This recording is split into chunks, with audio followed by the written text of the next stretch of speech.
Aloha Aina, Ano Ai, Velina Kako. Welcome to Free Hawaii News, brought to you by the Koani Foundation, presenting Hawaiian perspectives on a broad range of topics and issues affecting the Hawaiian Islands, the Pacific, and the world. Your hosts for Free Hawaii News are Leon Kaulahau Siu, musician, composer, diplomat, and political analyst, and Hina Le Moana Wong, Kumuhula, filmmaker, cultural and Hawaiian language preservationist, and community leader. And now, Free Hawaii News. Ano ai ke aloha ia kākoa pauloa e kohawai i nei pai aina. Mai kahi kihi a kahi kihi. Mai kahi ao ao a kahi ao ao. Mai ka mauna o mauna a wā kea a hiki i puu o pāni au. Mahalo anui a o kou e ko Hawaii nei po e kānaka na ka maaina na malihini ke kai a o kou e kipa mai nei o au no o kumuhina. Aloha. Aloha and welcome to Free Hawaii News, where we're going to be discussing all kinds of topics today that are pertinent to our lives here in Hawaii. And to start off, we have actually a very interesting topic, which is Makua Valley. For those of you who don't know about Makua Valley, it's on the Waianae side, and for decades, the valley had been cleared of its residents who had lived there since time immemorial. But for decades, the United States military has been using it as a training ground and for live fire exercises.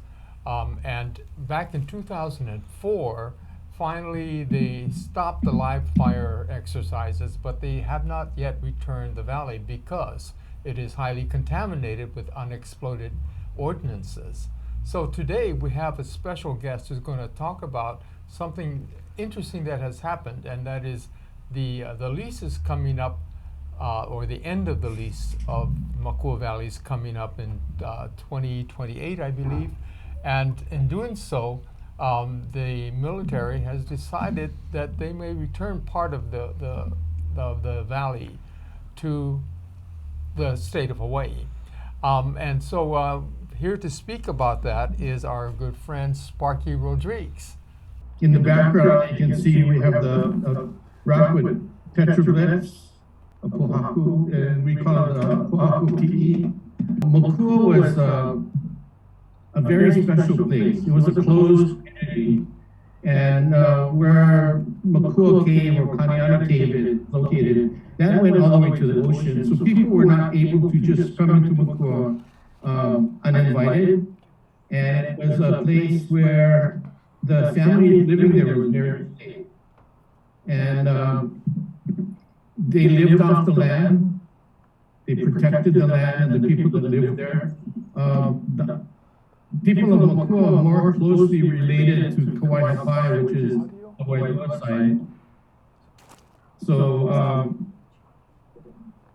we have learned from the elders and the people that have participated within our access to help us understand what the legacy and the kuleana that we're left with in Makua. One of the things that I got from Sam Kai was that the word aina was actually the ancient Hawaiian word for family. And for me, that really helped understand the problems that I had as a Vietnam vet coming back from Vietnam. Loyalty, patriotism became more confusing as I learned about the overthrow. And I learned about Queen Decolonization and fell in love with her, actually. So I continued working for her, and part of Makua is to have it clean, return it to a culture of traditional use, no tourism, no high-rises, no militarization. So the military is part of that family, part of the Aina, but they're behaving badly, and they're abusing our Aina and our family, and every cultural site that we have in Makua has bullet holes in it. So having it, we're talking about having it return, and I like that discussion, but I still don't believe that there's enough political will and community will to actually accept the responsibility for returning Makua. There's a lot of unexploded ordnance and poisons and toxins that have been dumped there. And one of our members, retired Colonel Joe Stars, was in charge of the cleanup in Germany, representing the army at that time. The Germans would not allow the army to leave Germany until the place was clean, to their level and satisfaction. So Joe said they had a meeting with all the brass and politicians from Germany, and they said, sorry, it's not clean, you gotta go back and do it again. Because our scientists, our experts said it was not done correctly. And that is what we hope for in Makua, to have it return clean to our satisfaction and to restore all the damage that has been done. But as you can see in the background, the petroglyphs that are exposed on this huge slab of sandstone was done by humans, other Hawaiians. Our strength, I believe, with Makua came with the idea that we could not find anybody to help Hawaiians reclaim the land. So what we ended up doing is finding the Hawaiians that had no voice, all the endangered species that have been destroyed, damaged, and basically wiped out. In Makua, with all the fires and the trainings that have gone on since the late 20s. So the lease ends in 2029, and what's going to end up happening is, what do? They will have had Makua in use for training for 100 years for $1. And in the agreement, all they got to do is walk away. They don't need to clean anything up. So how do we ensure and insist on complete cleaning to our satisfaction, not some politician or bureaucrat that says, well, we don't have money, so we pow. It's not going to be like Kolave, where they got 400 billion and then walked away. You know, after they spent the money, but they never cleaned it. We have no say in that. And they're looking at getting extensions or new leases. We're trying to manipulate the law, and those people who are interested in making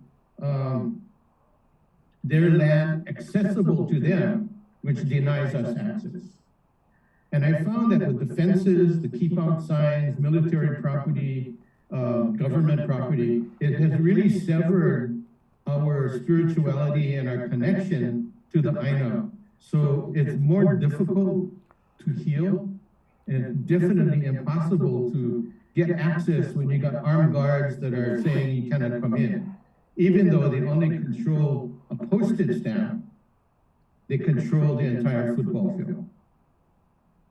So how do we end up changing that? So I believe Kaipahele has made the first step in presenting that act for Leandro Y. Actually, we had included Ivanhoe Naivi as well in the potential, but the family was a little kind of luau about having him or having the family represented in this way.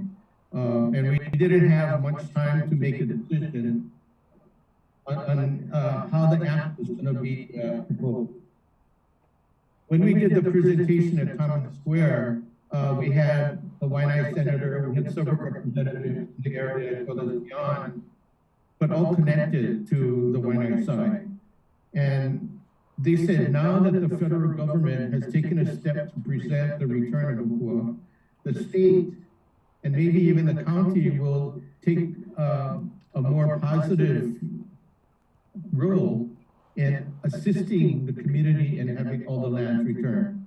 Stop all the training, clean it up, and return it for culture and traditional use as part of the healing process. So I hope that answered a little bit of the questions.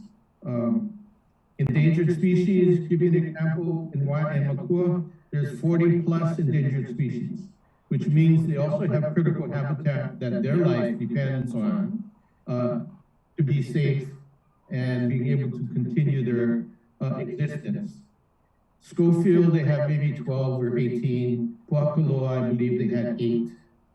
Puakaloa is the largest land area that the military has, and they only got 8. So While we were up there, we noticed that we were not allowed to go to cultural sites like we have been in Makua.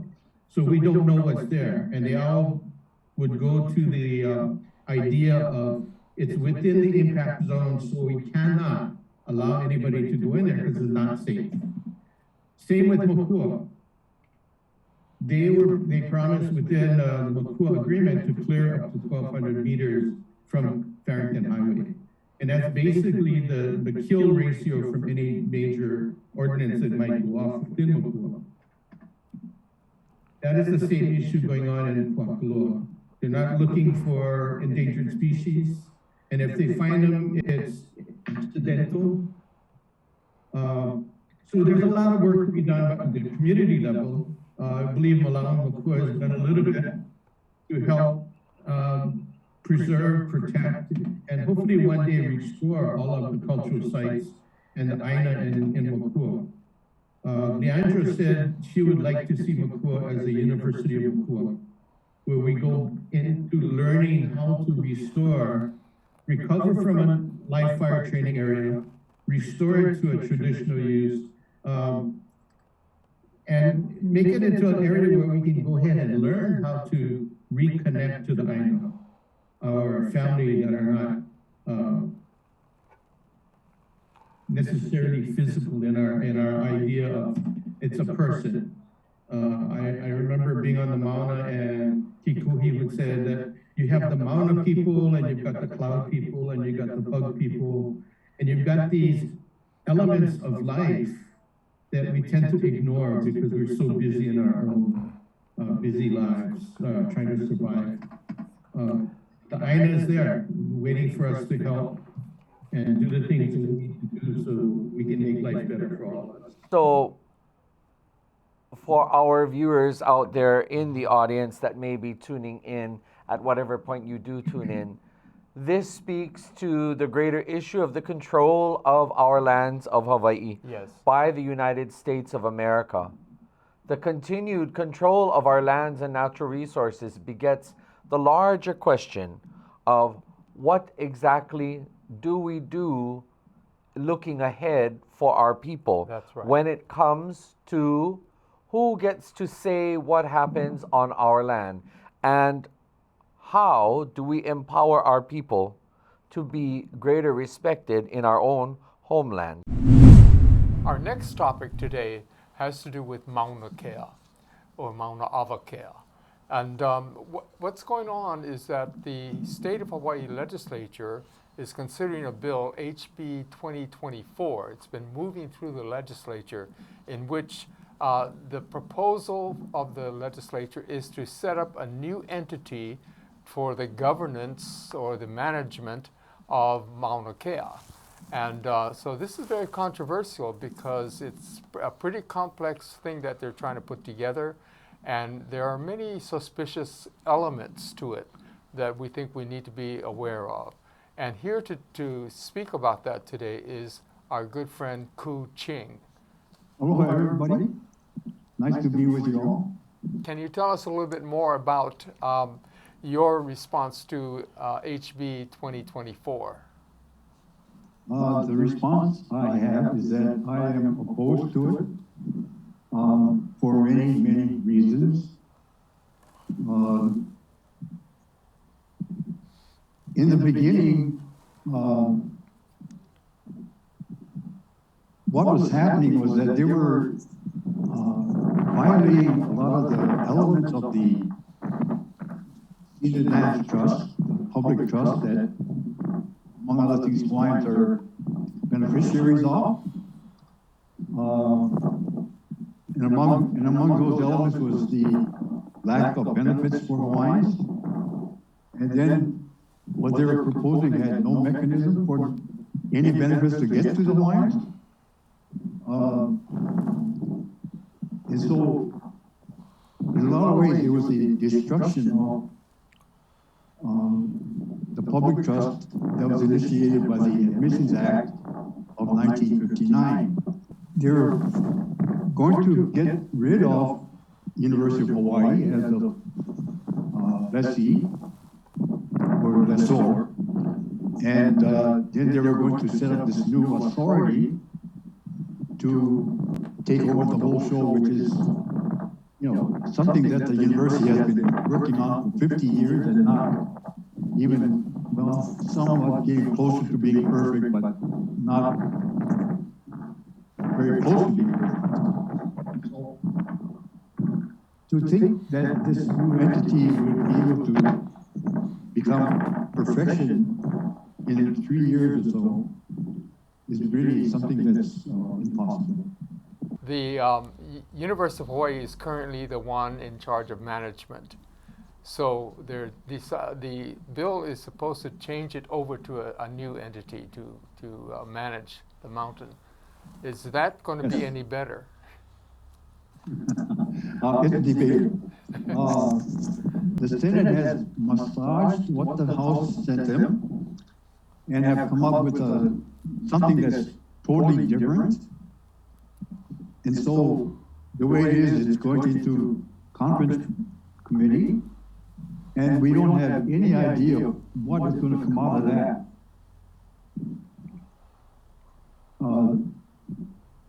The House was going to, was the House's version was that the title of the Mauna Kea lands was supposed to be transferred to this new entity with no mention of the public trust or the state's responsibilities, fiduciary responsibilities for protecting the trust for its beneficiaries, for distributing benefits to the beneficiaries, etc. Now that it's in the Senate had decided that they should divide the lands up into the science lands and then what they're calling the conservation lands, which I believe is a misnomer. The whole mountain is in the conservation zone. And that this new entity that will be made up of 11 members will be the manager and the administrator of these so-called other conservation lands. While the university maintains its being in charge of the management and administration of the science lands. Anyway, between these bills, or these two versions, one of the things that one of them does is it stops commercial development on the mountain. However, it fails to admit that what the observatories are doing are probably as commercial as any other ventures that could happen on the mountain. In the present setup, for instance, they have tour companies that run tours in the mountain. And these guys, people who participate, pay lots of money. And part of that money goes to OHA. If they stop these kinds of activities, it really is a detriment to Hawaiians. Whereas, being really funny, they labeled this thing as a Hawaiian bill. And the only way that they could possibly make it a Hawaiian bill is because they were going to create this authority, and that 2 or 3 seats, some would call it 3, I would call it 2, would be in Hawaiian hands. So 3 out of 11 doesn't really give us too much representation. At first, for instance, the university and the observatories were not in the picture because, you know, they were going to get the university out of the picture. And now this later version includes the university, which is really crazy. You have a lessor and a sublessor, and then you're going to let the tail help to wag the dog. In fact, they almost have as much weight, both that is, as Hawaiians. So the whole thing is, I think I would put the label chaos on it, because people are so far from, people ideas, the separate legislators' ideas, and of course both houses of the legislature are so far apart. I'm not sure what is going to come out of the conference committee. Mahalo, Uncle Ku. So what the bigger picture then looks like, Uncle Ku and Leon, for our viewers, is once again the issue that control and governance of our land and our natural resources is here again emphasized and highlighted. And this uses the tactic of divide and conquer.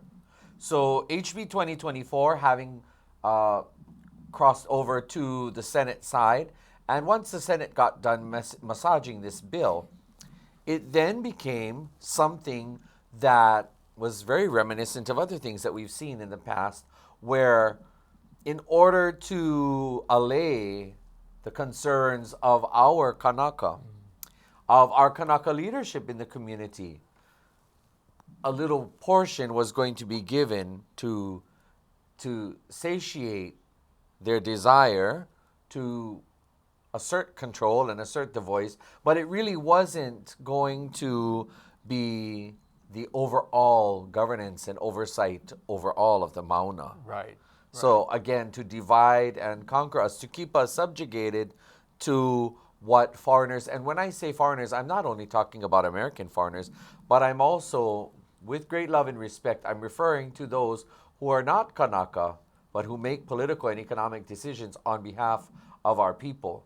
So this begets a very important question. Leon, do you have a perspective for us on that? Well, actually, I agree totally with you and with Ku. Mahalo, Ku, for your input on this, because it's typical of what we see all the time, which is assuaging our concerns by throwing us something and then taking it away at the same time. So I really want to, this is a very, very strong theme of what's going on here in Hawaii, and we need to be on top of it. So these reports, I believe, are going to be very helpful to keep our people informed. Yes.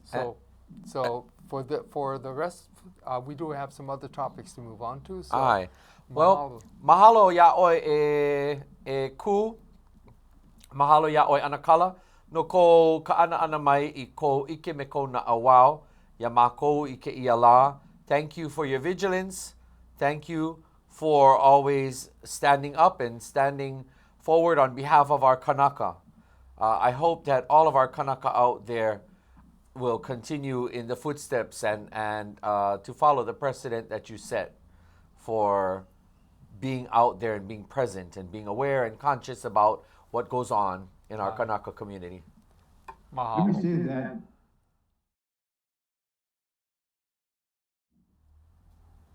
if anything, it takes away from the rights of the rights that we already have, and really takes us out of the picture. Yes. Well, with that, again, we mahalo you for your mana'o in this. Aloha. Mahalo, mahalo. No leila, mahalo anui a oko e kia neina a oko e kipa mai nei. We holo mua at this point. What exactly happens at the United Nations?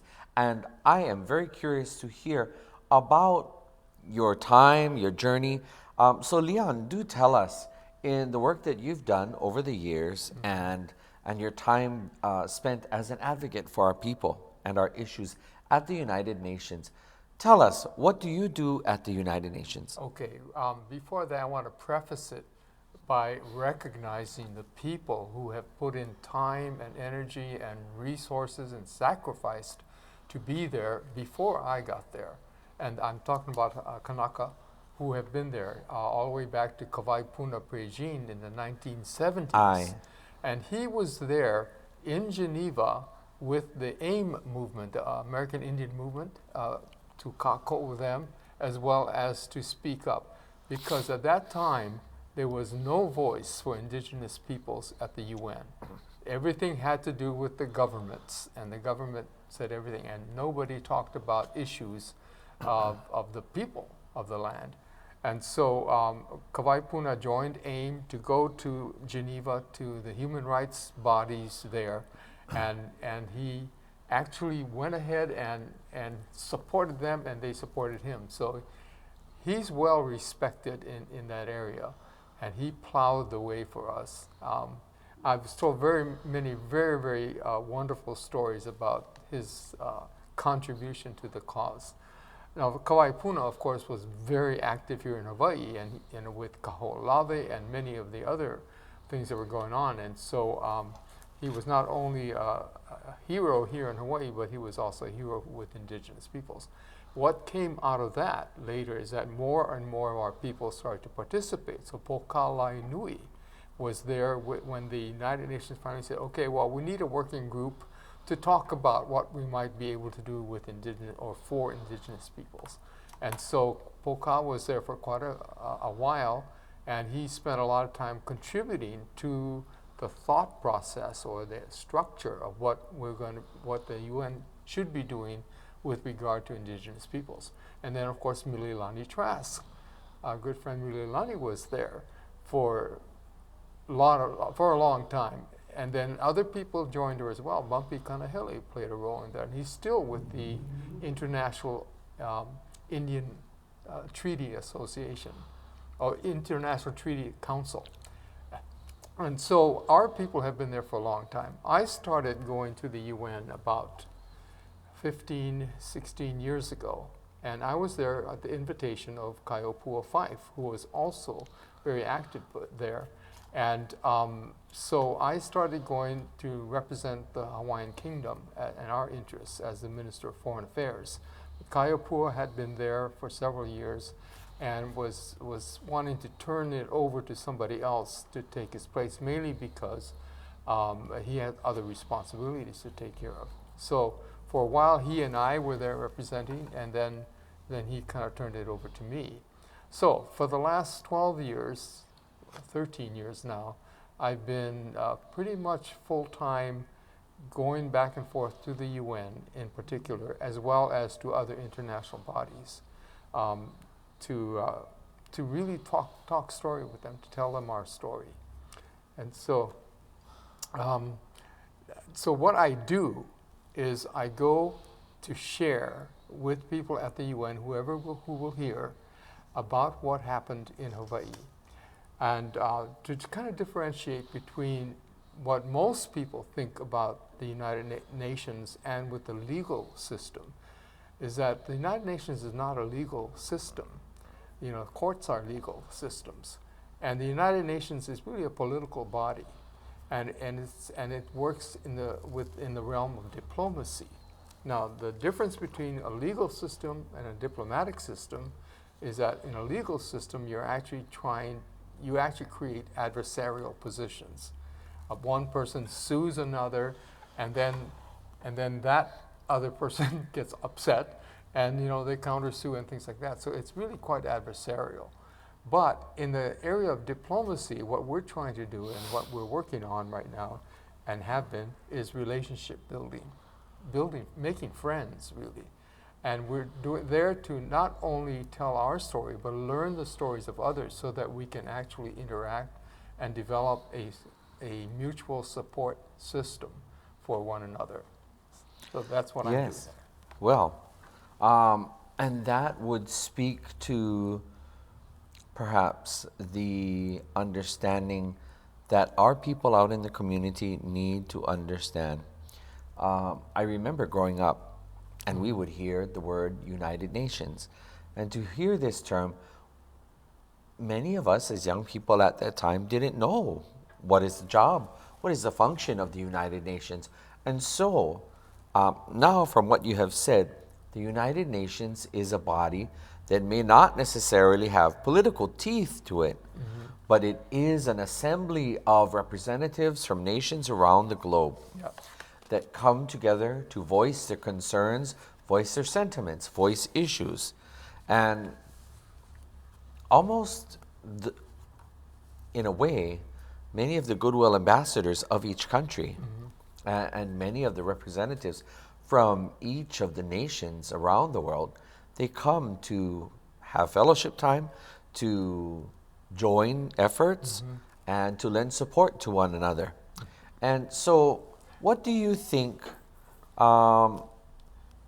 has been the regard for not only the work that you do as an ambassador of Hawaii to the United Nations, but other Hawaiians, perhaps whom have preceded you or whom may even come after you? What do you think has been the, not only the interest, but the perspective, and how has this been received from the United Nations when they look at Hawaii? Yeah, first let me address a little bit more about what the United Nations does. It basically is a club of countries, or a country club. And there are rules that they abide by, but they basically work amongst each other to try to get things done. The main purpose of the United Nations when it was founded in 1946, right after World War II, was to try to create a body in which disputes could be settled in a peaceful manner. They did not want to get into World War III or any other wars. And so that was the main purpose. The secondary purpose was actually to decolonize the world. At the time that the United Nations was formed, there were 51 countries that formed the United Nations. So basically 51 sovereign nations. The rest of the world were under some kind of colonial or annexation or that kind of, some kind of some rule of another bigger country. And so in 1946, the United Nations decided that they would take up the idea of decolonization. And so that was the second purpose. And so they basically asked the controlling countries to submit what countries or what territories they were holding onto and to submit them for a decolonization process. The idea is that these administrative countries would then assist the countries that were going to be developing to the point where they could develop themselves and get to the point where they can make a decision for themselves about what they want to do with their future governance. So it's called self-determination. At that time, of course, all of Africa, all of Southeast Asia, much of Oceania were being held as colonies. And so much of the world was still colonial. Today, there are 193 countries in the UN.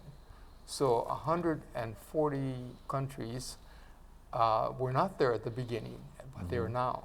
All of Africa has been decolonized, Southeast Asia, almost all of Oceania, except for a few spots. Ironically, the United States used the decolonization to fool the United Nations into accepting statehood as a form of decolonization. Tell us about that. Okay, so in 1946, the decolonization process is started, and countries start to, after a few years, start to actually apply that opportunity to decolonize. And so that's going along. It's not as quickly as the United Nations would like it to happen, but it's coming along. But around 1958 or 59, so in 1946, the United States had actually submitted its territories to be decolonized to that list. So even though Hawaii, and we maintain Hawaii was never a colony of the United States, and we didn't belong on this list, but the United States actually submitted Hawaii to that list to be of countries to be decolonized or territories to be decolonized. They also submitted Alaska, and they submitted Guam and Puerto Rico and U.S. Virgin Islands and American Samoa. And those are all considered territories to be decolonized. And around the late 1950s, the United States began to worry about the decolonization of Hawaii. And what was going on with decolonization is that these countries like Great Britain, France, and others were actually conducting educational programs to inform the people as to what their choices could be if they were to have a vote, a referendum, to see what they would do with the future of their country.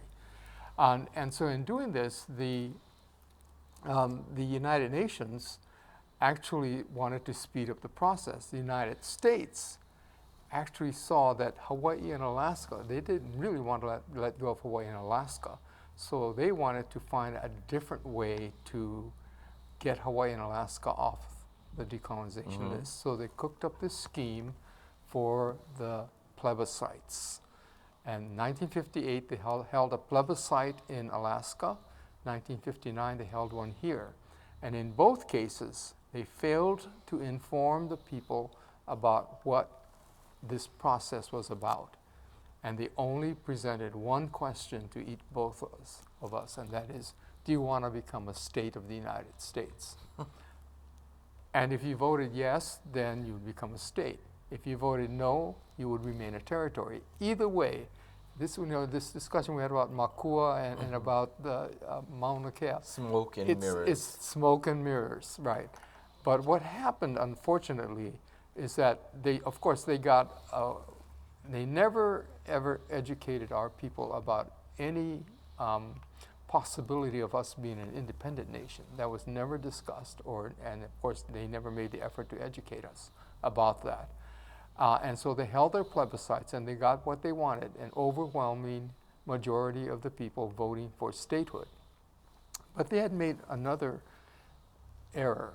And that error was they required whoever voted in the plebiscite to be a U.S. citizen. So if you're looking at a country to be decolonized, it's really the citizens of that country that have the say, not the U.S. citizens living in that country or the foreigners living in that country. So the United States then reported to the United Nations, because they had to report every year, they reported to the United Nations that Hawaii had chosen, given their consent, Hawaiians had given their consent to become part of the United States. So for all intents and purposes, the United Nations and all the countries that belong to it acknowledges that Hawaii is a state of the United States. And they consider the political question of the status of Hawaii settled. And so that's why this is why we're at the UN, actually. I think perhaps with what you've shared thus far, it would be good to ask you this question. Do you think that there is any support that could come from all of the fellow independent nations around the world when it comes to actually correcting the wrong, the historical travesty that, imagine now, this implicates all of the other nations because the United States of America fooled the world. Right. They fooled the world. They didn't say to everybody that we were an independent nation. They didn't say when they landed U.S. troops here in 1893. They didn't say any and all of these things. All they said was, do you wish to become a state of the United States?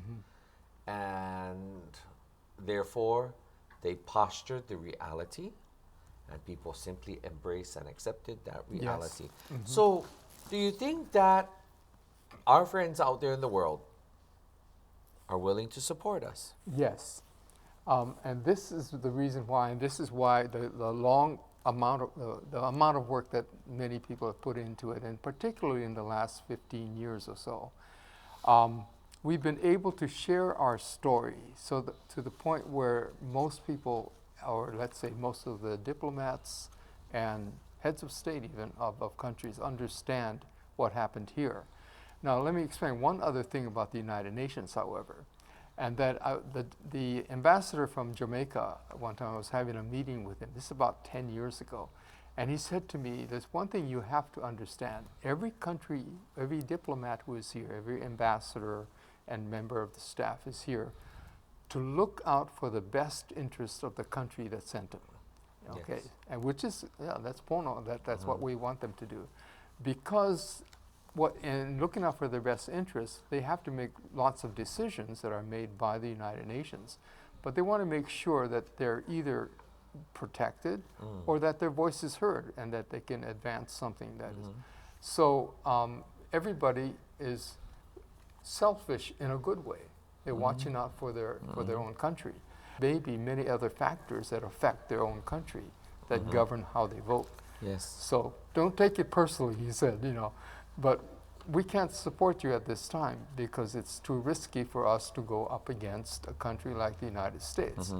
And the light bulb went on. I said, so now that we know that, we have to find a way that will not endanger countries to stick up for us. And now again, when the United Nations started, there were 51 countries, now there are 193. So the vast majority of the countries in the United Nations, 75% of them, actually were at one time where we are. In other words, they really empathize with our situation. And they actually are outraged at how sneaky and the United States was in taking advantage of a peaceful and friendly nation. And but then they can't really come out and confront the United States directly. But Yes, and there's a reason why they Yeah. can't do that. Yeah. Because, and we see this situation occur in different areas. For example, with China and Taiwan. Yes. If there are United Nations friendly member countries that have aloha for Taiwan. for Taiwan and potentially aloha, for example, for Tuvalu. Tuvalu that's sinking into the sea. Tuvalu took up with Taiwan and held hands with Taiwan. But now, if there's anybody else who wants to support that and support them, they would put themselves in conflict with China. Right. And therefore, distribution of resources and other forms of support and engage. Recently, we saw the Kingdom of Tonga suffer from tidal wave and volcanic ash, Right. and their communities needed so much support. Fortunately, the world came to their side, including countries like Australia, Aotearoa, and, well, we are soon to send the final support from here in Hawaii. Maikai. Yes, and also China did send their support.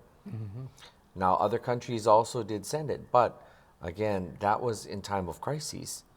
Now when it's an everyday affair, that's when it gets difficult. There are countries that are out there and they may wish to support us, but they But wouldn't. it's dangerous for It's them. very dangerous for Yes. them because the United Correct. States And would so- put the squeeze on them. Right. So this is why it's been very interesting. So when I started actually speaking more directly to countries back around 2006 or 8 or something like that, the answer to me all the time was, "Wow, that's a very interesting story. Wish you luck. Good luck with what you're trying to do." And then a few years later, maybe 4 or 5 years later, the response was, "Do you really think that could happen? Do you really think you can become independent again?" So that's a big change. Now, recently, the last about 4 years ago, the question or the response started coming back. What do you think we can do to help? And so that's what we've been waiting for. When they're saying, what can we do to help? Meaning, of course, and keep ourselves safe at the same time, you know. But so this is where we've come upon a strategy and a tactic that we can actually use to marshal their support without putting them in danger. And this is the reason I explained the Statehood Act and the what happened in 1959 is that currently, the way we see it, the United Nations is complicit in the fraud of statehood. Yes. And of course they are, but they didn't know that. In other words, they made a mistake because they didn't check. They made a mistake off of the lie. Yes, because they didn't check the truth of what was presented to them by the United States. So what we are calling for is for these countries not to confront the United States directly, but to confront the United Nations and say, what happened in 1959? And so we have a measure that we are introducing, and hopefully we'll have some countries sign on to it soon, to introduce to the General Assembly a resolution to review the process that was used in 1959 to make Hawaii a state, or to approve that Hawaii was a state. And so by doing so, we're asking really a technical question, a procedural question that the United Nations would be obligated to look into. Once they do the review, they'll uncover what we know now and have put together over the last 40 years about what really happened here. The moment they start asking questions, the fraud will be exposed. And they, at that point, will have to say, yes, we were complicit, we were fooled into supporting the United States claim, but now we no longer don't do. Meaning, the United States claim evaporates at that time, it collapses. They have no legal claim to us anymore, and they don't have the United Nations to back them up. So their whole claim disappears, and now we go into a transition period. The Hawaiian Kingdom actually springs back as the de facto, not de facto, what's that, where it's The default? Default, that's the word. Back into computer terms, it becomes the default country because there's no other country that has a claim to the Hawaiian Islands. If the United States claim disappears, we're the default country. So then we go into a transitional period where the United States peacefully returns, or peaceful and in an orderly manner withdraws from our islands. And so anyway, so it all comes down to a technical question. And the reason I'm going to the UN so often is to meet with states, with countries, and their diplomats to say, this is a way you can help. And so we have several of the states who are looking at it right now, and they're sharing it with their capitals, with their leaders of their countries. And we should have some kind of a indication soon about whether they're going to get behind this. All we need is one country to submit the resolution, to be the brave one to submit, even though it's not a direct confrontation with the United States, but it still takes some bravery because everybody knows where it's lead up to.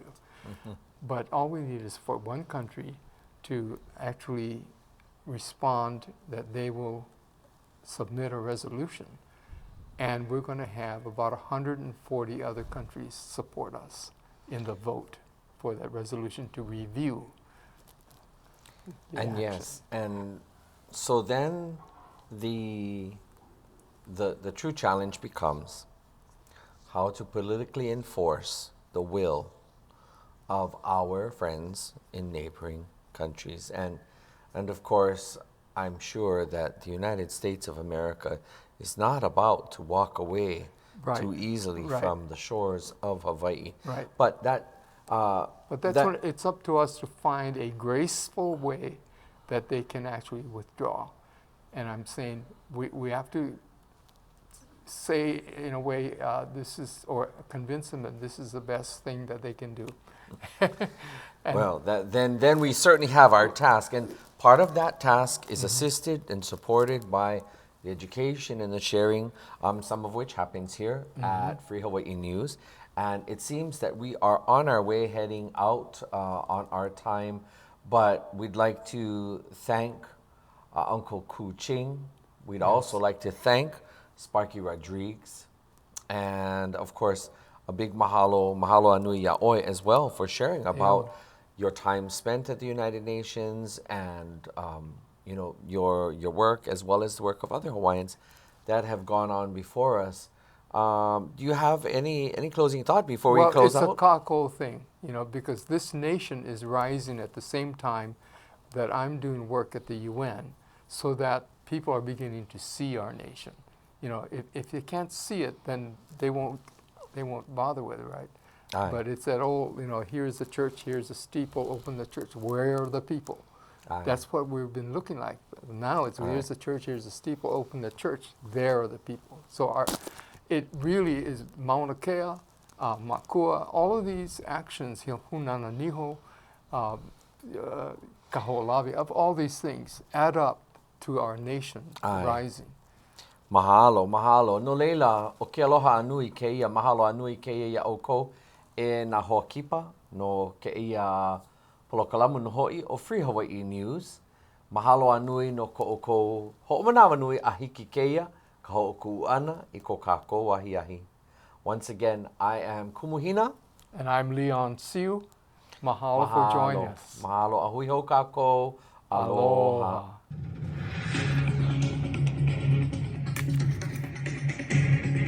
We hope you enjoyed this month's episode of Free Hawaii News. Mahalo for watching.